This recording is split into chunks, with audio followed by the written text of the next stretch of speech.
आज का वीडियो देखने के बाद आपको ऐसा कॉन्फिडेंस आएगा कि आपसे एग्ज़ाम में एक भी क्वेश्चन नहीं छूटेगा। तो इस वीडियो को पूरा देखना, और जो लोग भी इस चैनल पे पहली बार आए हैं वो इस चैनल को सब्सक्राइब कर दें, जिससे आप लोग बाकी लोगों को सपोर्ट करते हो। यूट्यूब पे एक से एक धुरंधर टीचर्स हैं, जैसे आप उनको सपोर्ट करते हो वैसे ही आप मुझे भी सपोर्ट करो, क्योंकि मैं यूट्यूब पे पूरा मैथमेटिक्स पढ़ाने वाला हूँ। तो आप अगर चैनल को अभी तक सब्सक्राइब नहीं किए हो तो सब्सक्राइब। टॉपिक है समय और काम, टाइम एंड वर्क। तो सबसे पहले समझते हैं टाइम एंड वर्क क्या होता है। टाइम एंड वर्क जो है वो एक दूसरे का इन्वर्स वेरिएशन है। जैसे दो व्यक्ति है, राम एंड श्याम। राम एंड श्याम दो व्यक्ति है। राम जो है ये दोनों बड़ा ही है, ठीक है, लकड़ी बनाने का काम करता है। तो राम एक दिन में एक टेबल बनाता है, ठीक है, और श्याम एक दिन में 2 टेबल बनाता है। मतलब इसका एफिशिएंसी कम है, ये आलसी है या फिर ये गधा है, इसको आता ही नहीं है बनाने। और तब राम 7 दिन में कितने टेबल बनाएगा? 7 बनाएगा। और श्याम 7 दिन में कितने बना लेगा? 14 टेबल बना लेगा। मतलब ये राम जो है वो काम कम कर रहा है, ये काम कम कर रहा है और समय ज़्यादा ले रहा है। और श्याम जो है वो काम ज़्यादा कर रहा है और समय कम ले रहा है, ठीक है। तो यहाँ से हम एक और कॉन्सेप्ट ये निकाल लिए कि टाइम इनटू इफिशियंसी जो है वो हमें देता है क्या? Work. Time into efficiency equal to work, ठीक है।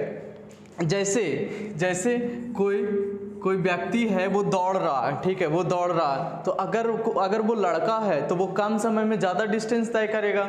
और अगर वो लड़की है, ठीक है, अगर वो गर्ल है और मोटी लड़की उसको ले जाके ग्राउंड में दौड़ा दो, देखो खाली खा खा के मोटी हो, उसको दौड़ा दो, वो समय बहुत लेगी, 2 गुना 3 गुना लेगी और डिस्टेंस बहुत कम तय करेगी। मतलब वो समय ज़्यादा ले रही है और दूरी कम तय कर रही है, समय ज़्यादा और काम कम, ठीक है। तो उस केस में अब हम ये बोल सकते हैं कि time and work both are in inverse variation. तो अब क्वेश्चन सोल्व करने से पहले 2 एजम्पशन है, उसको देख लेते हैं। Unless not specify, work is always consider as 1 unit. जब तक कि हमें क्वेश्चन में स्पेसिफाई करके ना दे दे तब तक हम वर्क को 1 यूनिट ही कंसिडर करेंगे।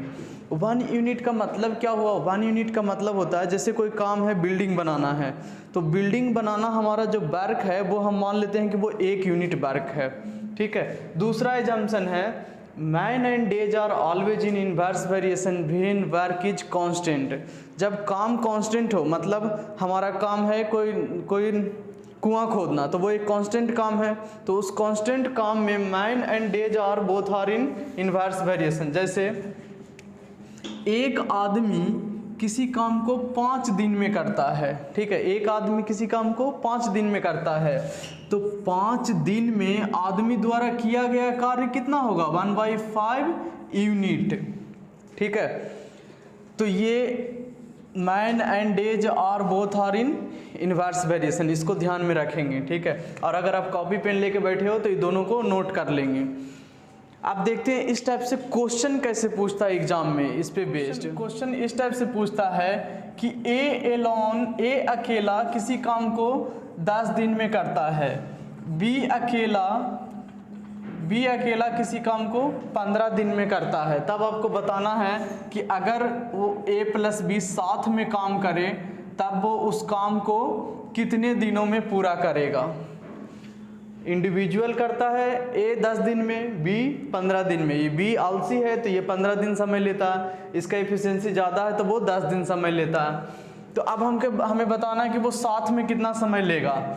तो A + B का हम सबसे पहले 1 डे वर्क निकालते हैं कि एक दिन में उसके द्वारा किया गया कार्य कितना है। A + B 1 day work. तो A अकेला 10 दिन लेता है तो ये 1 डे वर्क कितना होगा? 1/10 प्लस B का 1 डे वर्क 1/15, 1/15। अब 10 और 15 का एलसीएम कितना होता है? 10 और 15 का एलसीएम 30, दतिया 30 प्लस 5 दूना दतिया 30 मतलब 3, 15 दूना 30 मतलब 2, 5 2 3 और 2 5, 5/30। ये कट जाएगा 6 से, 6 1/6। मतलब A + B अगर साथ में काम करे तो वो 6 दिन में कंप्लीट कर देगा, 6 day to complete. A plus B अगर साथ में काम करे तो वो 6 दिन में काम को कंप्लीट कर देगा। अब किसी किसी का मन होगा कि हम फॉर्मूला से सोल्व करें, तो ए प्लस बी द्वारा लिया गया टाइम निकालने का फॉर्मूला होता है, ए प्लस बी द्वारा लिया गया टाइम निकालने का फॉर्मूला होता है x into by divide by x plus by. ठीक है, इसको भी नोट कर लेंगे, हो सकता है कभी कभी काम आ जाए। एक्स वो है कि इंडिविजुअल वो कितने दिनों में पूरा करता है, बाई बी इंडिविजुअल कितने दिनों में पूरा करता है। ठीक है, अब इस क्वेश्चन को इस पे देख लेते हैं कि क्या इससे सही आंसर आता है कि नहीं। ठीक है, तो एक्स का वैल्यू कितना है 10 गुने बी का वैल्यू 15 डिवाइड बाई 10 प्लस 15 25। ठीक है, बहुत आसान है। 3 पच्चे 15, 5 पच्चे 25, 5 दूना 10, 3 गुने 2 6 डेज, यहाँ से भी आंसर आ गया। ठीक है, अभी तो ये 2 लोग काम कर रहा, अगर 3 लोग काम करें, ए प्लस बी प्लस सी अगर आ जाए, तब टाइम निकालने का फॉर्मूला में थोड़ा सा चेंज हो जाएगा। ठीक है, चेंज ये है कि इसमें ऊपर में आ जाएगा X into Y into Z divide by X Y plus Y Z plus Z X. ठीक है, अगर 3 लोग काम कर रहा हो तो ये इसका फॉर्मूला बन जाएगा, इसको भी नोट कर लेंगे, दोनों इम्पॉर्टेंट है। अब देखते हैं दूसरे टाइप का क्वेश्चन। 3 लोग हैं, ए अकेला किसी काम को 10 दिन में करता है, बी अकेला किसी काम को 12 दिन में करता है। ठीक है, अब तीसरा सी अकेला किसी काम को 15 दिन में करता है। तब आपको बताना है कि अगर ये तीनों में दोस्ती हो जाए ए प्लस बी प्लस सी, ठीक है, ए प्लस बी प्लस सी, तब ये कितने दिनों में कंप्लीट करेगा। तो पहले वाला कॉन्सेप्ट हम लगा देते हैं, ए अकेला 10 दिन में कर रहा है, हम निकाल लेते हैं ए प्लस बी प्लस सी का 1 डे वर्क, 1 दिन में किया गया कार्य क्या होगा इसका। तो ए अकेला कितने दिन में करता है 10 दिन में, तो ए का 1 day work 1/10 divide by B अकेला 12 दिन में, तो बी का 1/12 प्लस सी का 1/15। अब निकाल दो तीनों का एलसीएम, तीनों का जब एलसीएम लेंगे 10 12 15 60 एलसीएम आ जाएगा 60। ठीक है, 10 छक्का 60, 6 प्लस 12 पंचे 60, 5 15 चौके 60। अब 6 4 10 और 5 15, ये कितना आ गया 15 डिवाइड बाई 60, 15 चौके 60, 4 1/4 1/4, मतलब 1 दिन का उसका वर्क है 1/4, मतलब ए प्लस सी जो है टुगेदर टेक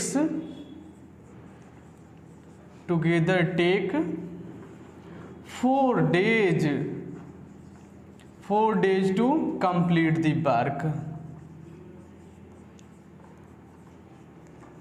द वर्क। कितना आसान क्वेश्चन है, बहुत आसान है, टाइम एंड वर्क बहुत। नेक्स्ट क्वेश्चन है, अब 2 लोग मिलकर काम कर रहा है, ए प्लस बी किसी काम को 10 दिन में करता है, बी प्लस सी 12 दिन में और सी प्लस ए 15 दिन में करता है। तब हमें बताना है ए प्लस बी प्लस सी अगर तीनों मिलकर काम करे तब वो उस काम को कितने दिन में कंप्लीट करेगा। और इसमें 2 क्वेश्चन है, ये इसको मान लेते हैं, क्वेश्चन फर्स्ट है और क्वेश्चन नंबर 2 है। दूसरा क्वेश्चन है ए अकेला कितने दिनों में करेगा, बी अकेला कितने दिनों में करेगा और सी अकेला कितने दिनों में करेगा। तो इसको निकालने के लिए सबसे पहले तीनों मिलकर उस काम को कितने दिनों में करता है वो निकाल लेते हैं। तो कौन कौन है, A plus B plus C plus A, तीनों मिलकर उस काम को, तीनों का 1 डे वर्क क्या होगा, तीनों का 1 डे वर्क क्या होगा, ए प्लस बी कितने दिन में करता है 10 दिन में, तो इसका 1 डे वर्क हो जाएगा 1/10 डिवाइड बाई इसका 1/12 प्लस 1/15। 12 दिन में करता है तो इसका 1/12, 15 दिन में तो इसका 1/15 15। अब ये तीनों का एलसीएम ले लेते हैं। पहले वाला ही है, एलसीएम इसका कितना आ जाएगा 60, 10 छक्के 60 प्लस 12 पंचे 60 प्लस 15 चौके 60, यहाँ से आ जाएगा 10 और 4 6 और 4 10, 10 और 5 15, 15 बट्टे 60, 15 चौके 60, 1/4, ये आ गया 1/4। अब इधर ध्यान देंगे, ये A है और ये A है, मतलब हर एक जो है वो 2-2 है, B भी 2 बार है और C भी 2 बार है। तो जब सबको ऐड करेंगे तो क्या इसको ऐसा लिख सकते हैं 2 × A plus B plus C। ऐसा क्यों लिखे? क्योंकि अगर 2 को इंटू कर दें सबसे तो ये 2-2 बार आ जाएगा, ठीक है। और ये इसका पूरे का 1 डे वर्क कितना निकल के आया? 1 डे वर्क 1/4 यूनिट इसका 1 डे वर्क है। तो अगर 2 इधर क्या है, इनटू में है, इसको इधर भेज देंगे तो ये डिवाइड में चला आएगा। हमें यही तो निकाल प्लस बी प्लस सी कितना काम कर रहा है, हमें यही तो निकालना है। इसका 1 डे वर्क कितना हो जाएगा, 2 इधर चला गया डिवाइड में तो ये 1/8 यूनिट, मतलब तीनों द्वारा किया गया 1 डे वर्क 1/8 यूनिट है। अब हमें इंडिविजुअल दूसरे क्वेश्चन में है ए अकेला कितना काम करता है, बी अकेला कितना काम करता है और सी अकेला कितना काम करता है। तो इसको भी कर लेते हैं कैलकुलेट कि तीनों अकेला मिलकर कितना काम करेगा। तो सबसे पहला है ए अकेला, ए एलोन अगर काम करेगा, ए एलोन तो वो कितना काम करेगा, तो तीनों मिलके कितना यूनिट वर्क करता है 1/8 यूनिट। अब इसमें से हम उसको माइनस कर देंगे जिसमें ए शामिल नहीं हो, मतलब ये बी प्लस सी में ए शामिल नहीं है, तो इसके बी प्लस सी द्वारा किया गया कार्य कितना है 1 डे वर्क 1/12 यूनिट, ठीक है। इसको जब एलसीएम लेंगे तो ये एलसीएम लेके आ जाएगा 1/24 यूनिट, 1/24 यूनिट, मतलब ए अकेला इसका ए अकेले का 1 डे वर्क है 1/24 यूनिट, मतलब ए जो है वो 24 दिन लेगा वर्क को कंप्लीट करने में, ठीक है। अब हमें निकालना है कि बी अकेला उस काम को कितने दिनों में करेगा, बी एलोन तो तीनों मिलकर काम करता है, कितने यूनिट वर्क करता है 1/8 यूनिट, माइनस बी वाले को माइनस कर देंगे तो ये दोनों में बी शामिल है, इसमें बी शामिल नहीं है तो इसको हटा देते हैं। तो C प्लस ए द्वारा किया गया 1 डे वर्क कितना होगा 1/15 यूनिट। तो इसको जब एलसीएम लेंगे तो ये आ जाएगा 7/120 यूनिट वर्क, मतलब बी अकेला 7/120 यूनिट वर्क करेगा, मतलब ये कितने दिनों में कंप्लीट करेगा 120/7 दिन में वर्क को कंप्लीट कर देगा। अब हमें निकालना है कि सी अकेला कितना काम करेगा, कितने दिनों में कंप्लीट करेगा, तो सी अकेले तीनों मिलकर कितने यूनिट वर्क करता है 1/8 यूनिट। अब सी किसमें शामिल नहीं है, सिर्फ इसमें सी शामिल नहीं है तो इसका 1 डे यूनिट माइनस कर देते हैं।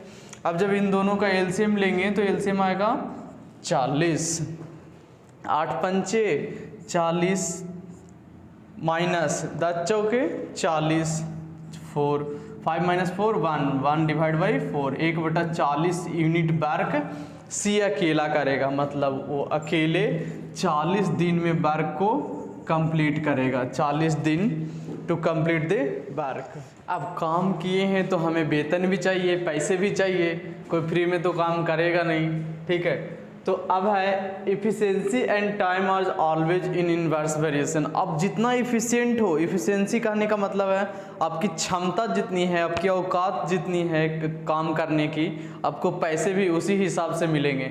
अगर आप चापलूस हो या फिर ये बोल सकते हैं कि आप लेजी हो, आलसी हो, तो आपको वेतन भी कम मिलेगा। तो जो आदमी जितना इफ़िशियंट है उसको उस हिसाब से काम मिलता है, या फिर आप जितना पढ़े लिखे हो, जितना आपने मेहनत किया है उस हिसाब से आपको काम मिलेगा। एक इंजीनियर को जितना वेतन मिलता है, जबकि काम इंजीनियर कम करता है, लेबर काम ज़्यादा करता है, ठीक है, लेबर काम ज़्यादा करता है बट लेबर को वेतन कम मिलता है। क्यों? क्योंकि उसने पढ़ाई नहीं की है।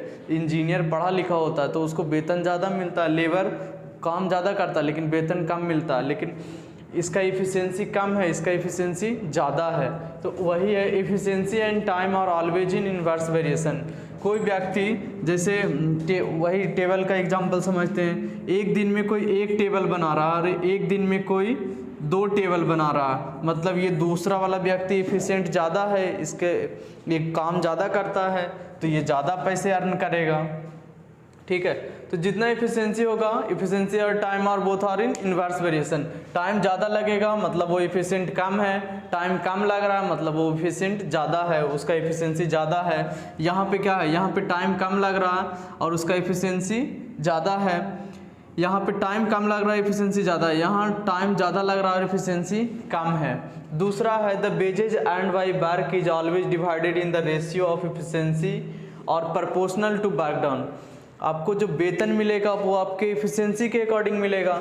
जैसे अगर 150 रुपये को 2 लोगों में बांटना है, ठीक है, और उसका एफिशिएंसी है 2:3, मतलब एक अगर एक दिन में 2 कुर्सी बनाता है तो एक 3 बनाता है, तो इस पैसे को हम इसी हिसाब में डिवाइड करेंगे। ठीक है, जो ज़्यादा एफिशिएंट है उसको ज़्यादा पैसे मिलेगा, जो कम एफिशिएंट है उसको कम पैसे मिलेगा। तो इस पे बेस्ड क्वेश्चन हम लोग अगले वीडियो में करेंगे, नेक्स्ट वीडियो में। Thank you for watching this video.